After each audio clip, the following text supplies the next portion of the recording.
President-elect Trump and his transition team had a busy Sunday, meeting with candidates who could fill jobs in the Trump administration. The meetings took place about an hour from New York City at Trump National Golf Club in Bedminster, New Jersey. Craig Boswell has the latest. Rudy Giuliani arrived at Donald Trump's golf club as a leading contender for Secretary of State. And other things. On Saturday, Mitt Romney met with the president-elect along with Vice President-elect Mike Pence for the same job. Governor Romney is under active and serious consideration to serve as Secretary of State of the United States. Trump is interviewing a parade of potential picks for key posts in his new administration. New Jersey Governor Chris Christie, who was recently demoted from the transition team, is also on the list of interviewees today. He's a very talented man. Great guy. Trump named Alabama Senator Jeff Sessions as his nominee for Attorney General.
Officials in Bloomington, Indiana have announced that the city will be changing the name of 2 paid holidays to better reflect cultural sensitivity in the workplace.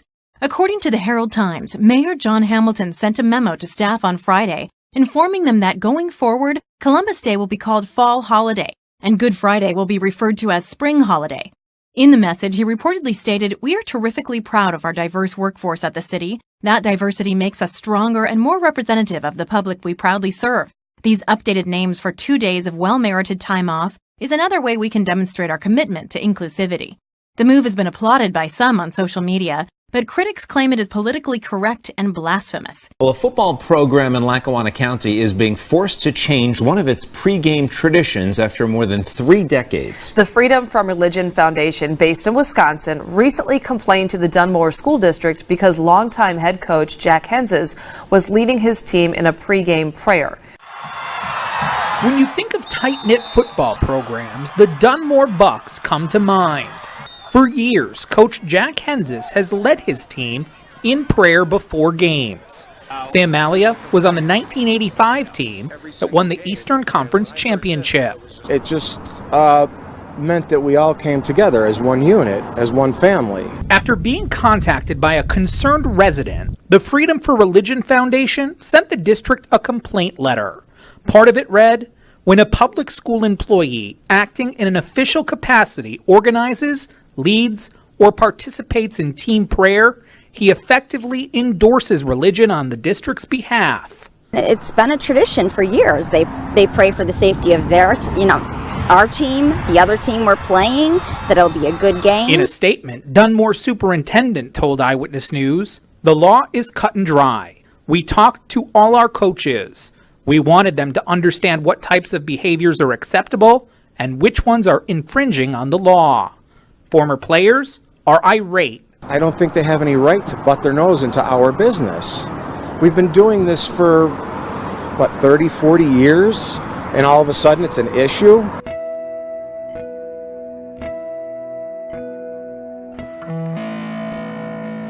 Faisal El Ansari is flying to Morocco for business. His nearly 12-hour journey began here at the Islamic Center at John F. Kennedy International Airport. By doing this, I'm fulfilling my duties toward my Creator.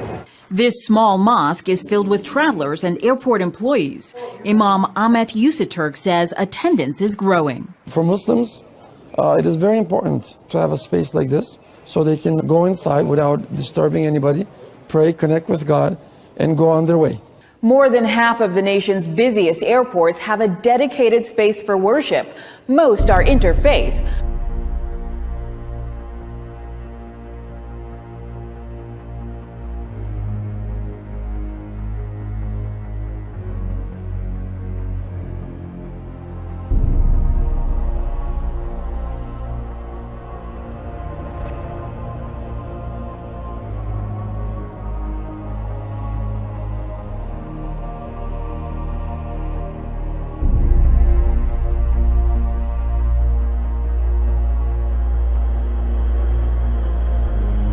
Barack Obama has never been a fan of Israel.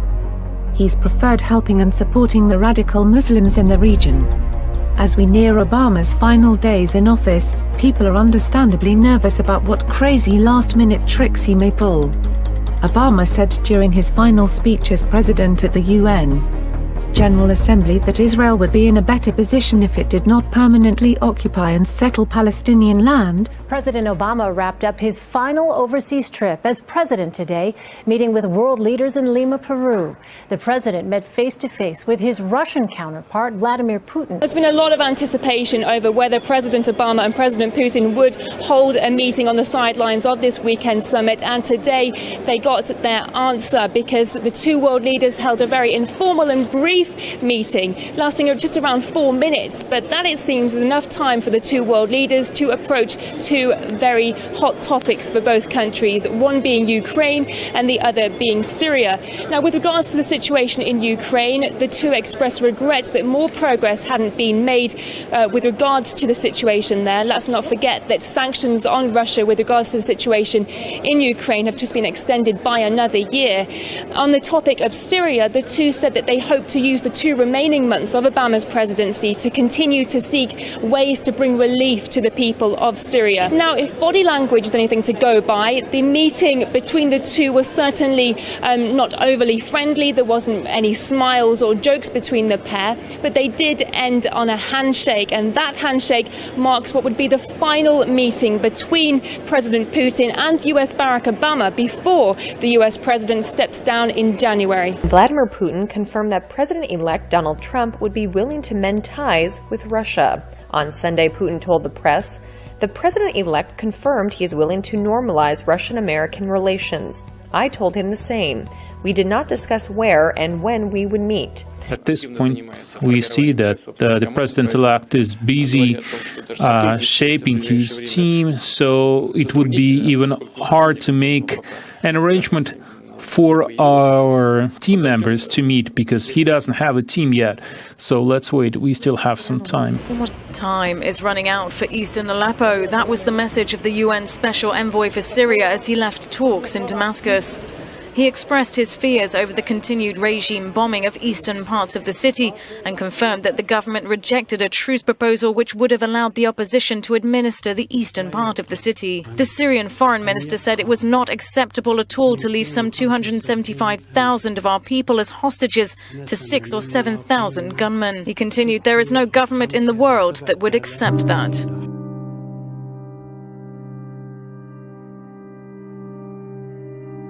سابق لأوان الحديث عن شعارات طرحت في الحملة الانتخابية، وأيضا قلت أي إنسان عاقل يراجع سياسة الإدارة الراحلة وعليه أن يصحح أخطاءها.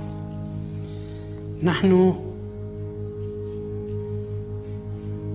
ما نريده من الإدارة القادمة ليس وقف دعم المجموعات المسلحة فقط، بل لجم تلك الدول الإقليمية المعروفة بدعمها لهؤلاء. مع ذلك علينا أن ننتظر ونرى. Turkey's President Recep Tayyip Erdogan has warned NATO against sheltering Turkish soldiers in the alliance's command. The soldiers reportedly sought asylum after the July failed coup. Erdogan says his government has demanded that the soldiers be extradited. Erdogan did not say how many troops have sought asylum in NATO. He has accused Western countries of failure to show solidarity in the aftermath of the coup bid, which he blames on what he calls rogue elements in the army led by U.S.-based dissident cleric Fethullah Gulen. Turkey's president has offered to join a Eurasian group led by Russia and China as hopes for becoming a European Union member rose fainter. Recep Tayyip Erdogan says Ankara should not be obsessed with EU membership and can instead think of joining the Shanghai Cooperation Organization. Erdogan says that he has already discussed the matter with his Russian counterpart Vladimir Putin. This year's Iron Sword maneuver, which is the third and, by far, largest held so far, involves almost 4,000 troops from the US, the UK, Germany, Canada, Poland, Romania, Slovenia, Luxembourg, and the 3 Baltic states. NATO is placing additional military assets in Eastern Europe and conducting intensified training there, claiming that such measures are necessary to deter what it calls Russian aggression.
There seems to be no end in sight to the ongoing tensions between Pakistan and India.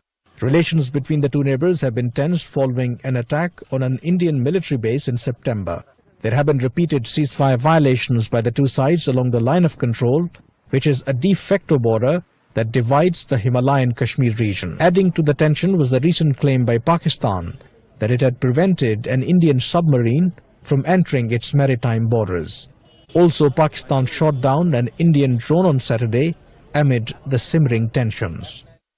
This is the worst phase of tensions between Pakistan and India since 2001, when they were on the brink of a war following an attack on the Indian parliament. Media reports in India say at least 47 people, including bank employees, have died since a demonetization scheme was announced more than 10 days ago.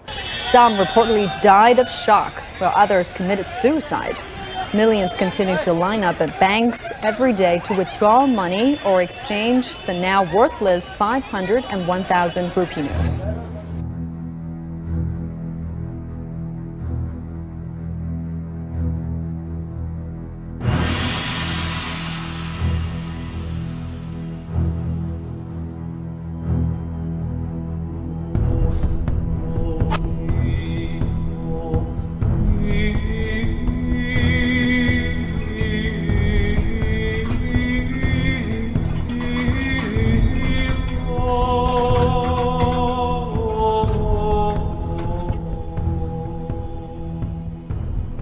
I don't blame these gals for running inside as quickly as they are. Oh my gosh, one of them is in shorts right there. Can you see that? Wow, that is some serious snowfall. And of course, we're only going to see a lot more cars trying to get out there on the roads in the next couple of days, especially with Thanksgiving for this week. So please be very cautious, because we're not only going to see a lot more wintry scenes playing out Tuesday and Wednesday for cities like Michigan, but we've got more coming on board for locations across the Northeast. Here is specifically what we've seen around the lakes and extending into locations in New York. A lot of 12, even 14-inch totals. So some very impressive numbers coming in from Winter Storm Argos. And of course, the second system that's going to be sweeping through will also be very indeed worth watching. Here's a look at not just the snow coming down, but look at those winds, 40 to 50 mile per hour winds. This is going to be very problematic until Argos officially goes out to sea by later in the day on Monday. So we have still got the snowfall coming down well into Monday and even through Tuesday. Here's a look at some of the more impressive totals that we're anticipating to see from Winter Storm Argos. As you can see, a lot of locations, especially those high elevation locations, could pick up potentially 1, even 2 feet of snowfall. Not long ago, in a cemetery outside Augusta, Georgia, a loving couple was buried. The wife buried below this white bouquet. The husband buried above, in a mound of grief. Took me totally by surprise. 82-year-old Dan Peterson says after Mary died, he fell into a deep depression. Spent days just staring out at the squirrels. What were you living for? I was trying to figure that out, frankly. You had no purpose? No. Were you just waiting to die? Yeah. For 6 months, it was just that bad. And then one day you go to a grocery store. It all changed inside this Publix. Dan was nearing the end of the canned vegetable aisle. He hates grocery shopping, and by all accounts, the expression on his face confirmed his aggravation. But that's when this unapproachable man was approached by a 4-year-old girl named Nora Wood. In the security footage, you can see Nora randomly reaching out to him. Her mom, Tara, says it was quite embarrassing. She stood up and said, "Hi, old person, it's my birthday today." Old person? Old person. Hi, old person. She says this to this cranky old man? Yeah. And then had the audacity to demand a hug. I said, "A hug?" I said, "Absolutely." Nora got her hug and then asked her mom to take a picture of her with her new friend. She zeroed in on him like a missile. And she didn't want anything from him. She just wanted to make him feel loved and give him a hug. And his little lip quivered and he was teared up, and it was just sweet. And I said, "You don't know. This is the first time for quite a while that I've been as happy." That all happened a couple months ago, and his grin has only gotten wider since. "Hi, sweetheart. Come in. Come in." Today, Nora visits at least once a week. "So how's my sweetie, huh?" And every time, it's the grocery store all over again. I knew I was going to get a hug. Oh, it's unbelievable. Totally unbelievable. It's a bridge. It's a bridge. Oh, okay. Dan does have grandkids of his own, but they're all grown and gone. And Nora does have grandparents, but her mom says this is a completely different kind of bond that almost defies explanation. She fell asleep holding a picture of them. What? To Dan, it's equally miraculous, but far less mysterious. He believes Nora is quite literally an angel.